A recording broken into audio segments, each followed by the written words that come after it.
and then I'm going to get back to working out and figure things out in a couple weeks.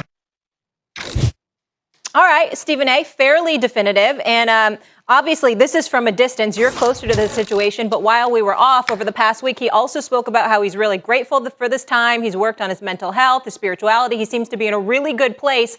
Where do you think he's leaning now? Well, he probably is leaning towards staying in Green Bay because Green Bay has made no effort whatsoever to move on from him. Their mentality is that it's not a feasible decision for them financially, not to mention the fact that they recognize that he's one of the greatest quarterbacks who have ever played this game. He's a bad man. And as a result of that, they don't want to lose him. My whole point is that I pray to God I'm wrong. I hope that he is steadfast in his decision. I hope that he's committed to staying away from the Green Bay Packers. I even hope that he's willing to inch towards retirement before going back to them. And as I've repeatedly stated on First Take on many, many occasions, I keep begging everybody to ask this question: what the hell did they do to him? This is not about football. I cannot tell you how much it rakes my damn nerves to listen to one football analyst after another talk about football when it comes to Aaron Rodgers and the Green Bay Packers. If you're talking about football, there's nothing to talk about. They were 13-3 the last 2 years with an NFC championship game berth. That is a championship contender. We're not talking about football. Aaron Rodgers is smart enough not to be talking about football. This is not what it's about with him and the Green Bay Packers. It is about how this man has been treated by this organization. They have done something to this man that makes this man not want to be there. But the question is, are you going to give up your career before you're willing to go back and play the game that you love just because you can't stand who you're working for one more season? I think that based on what I heard from there, that little soundbite right there, it kind of gives me the indication that he's leaning towards doing something he really doesn't want to do, and that's playing his final year in Green Bay. That would be a big mistake for Aaron Rodgers, because then what was this all about? Aaron Rodgers needs to show that he's not bluffing, because, Stephen A., if he shows he's not bluffing, the Packers have no move. They're going to have to do what he says. But if they feel like he's softening in his stance, if he's not willing, and in order to bluff, you actually have to be willing to follow through if it comes to that, right? Whether or not that's what you most want to do.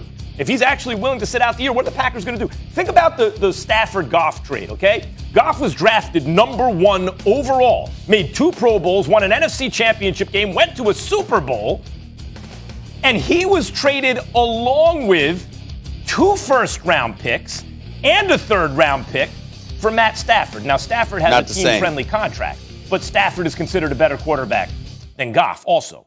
The point is, if you can get all that for Stafford, Goff, 2 firsts and a third, what are you going to get for Aaron Rodgers? So in the end, if Rodgers showed the Packers, I'm really not going to play for you, if that's the price for Stafford, the bidding starts at 3 first-rounders for Rodgers, but it doesn't end there. Are they going to give that up? Of course not. They'll move him, but he has to show that he's serious by not playing for the Packers. Well, let me say this to you, Max, and let me throw this back at you. Couple of things. Number one, you started off your soliloquy by asking the question, what was this all for?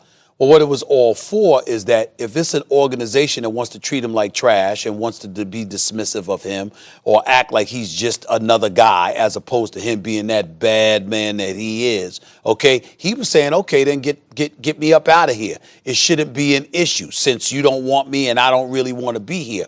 But come to find out, they do want him, and they just want to dismiss him like he's nothing. But they want him. But they know that he's not anything. They know that he's more than just nothing. They know that he's one of the great ones to have ever played, but they just want to treat him like he's just some ordinary Joe. The other side to all of this is this, Max. When we talk about him in this regard in terms of Matthew Stafford, let's understand with Jared Goff and Matthew Stafford. The Los Angeles Rams did not want Matthew Stafford, okay? Sean McVay did not want him anymore. Les Snead didn't want him anymore. They didn't want him in Los Angeles. Goff, I'm sorry. Goff. That's what I'm saying. I said Stafford and Goff. They didn't want Goff any longer. And so it was easier for them to be willing to sacrifice and to give up what they gave up because they want a quarterback that they want. They didn't want him. They didn't believe in him anymore. And his relationship with the coach had appeared to sour. In the case of Aaron Rodgers, he might feel like Matt LaFleur is somebody that passes the buck, that doesn't accept enough accountability, but his disdain is not for Coach Matt LaFleur from what I've been told. But Stephen A. His disdain is for the organization, meaning the Mark Murphys of the world. And we saw that soundbite from Mark Murphy and what he said weeks ago, which I felt was incredibly incriminating towards him and really highlighted and illuminated why Aaron Rodgers is having a problem with this organization. I'm not debating those points. The reason I brought up Goff and Stafford was to price Aaron Rodgers. If Stafford lands you 2 firsts, a third, and a former number 1 overall who's been to 2 Pro Bowls, is in his prime, and has been in a Super Bowl already. Right. If that's Stafford's price, what's Rodgers' price? Now. But didn't you hear what I said? Yeah. What I'm saying is they didn't like him. So in other words, they were willing to give up stuff because they wanted to get rid of him. So they were willing to give up more to get rid of him just as much as they wanted Stafford. It wasn't just about Stafford. It was about getting rid of him. Let me put it another way. What does the bidding start at Rodgers for? It's at least 3 firsts. It's at least 3 firsts, even if they know he's a distressed asset and he wants out. You ain't getting Rodgers less than a superstar player or two with 3 first-round picks. Unless you throw in a superstar player store. So let me. How it's never happened before. A quarterback who's physically, whatever his age is, still looks in his prime. Just won MVP, had one of the greatest seasons ever. Was in the NFC Championship game. He's on the trading block. At least 3 firsts. So my point is this: if Rodgers shows, I am not going to play for you, then at the least, Stephen A., we're going to find out what they actually think of Jordan Love. The only way they don't move him at that point is if they're like, we love Jordan Love. And by the way, the more I think about it, they still move him because if they love Jordan Love, why wouldn't they want to bring in at least 3 more first-round picks around him? Hypothetical, because I'm not arguing your point. I just think you're missing something.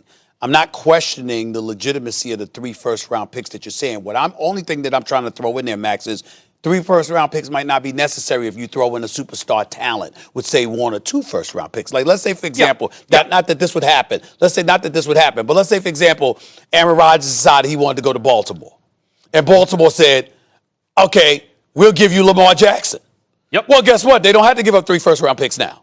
Correct. See what I'm saying? Correct. If you got a superstar to throw in there, that's what I'm saying. You don't have to be married to the 3-round picks. And Max, one other thing, it has to be a team that's ready to win right now because they're going to hold his age against him. Oh, for sure. But actually, any team that Aaron Rodgers goes to, he ain't going to be less than 500. And if you put him on a decent team, they're contenders. And if you put him on a good team, they're going to be among the favorites to win a Super Bowl. Look at the Packers. But they need to be ready to go now. I mean, he is 37. I think Aaron Rodgers turns any good. I think Aaron Rodgers turns any good team into a contender. He's a bad man, y'all. What is he? He is a superstar.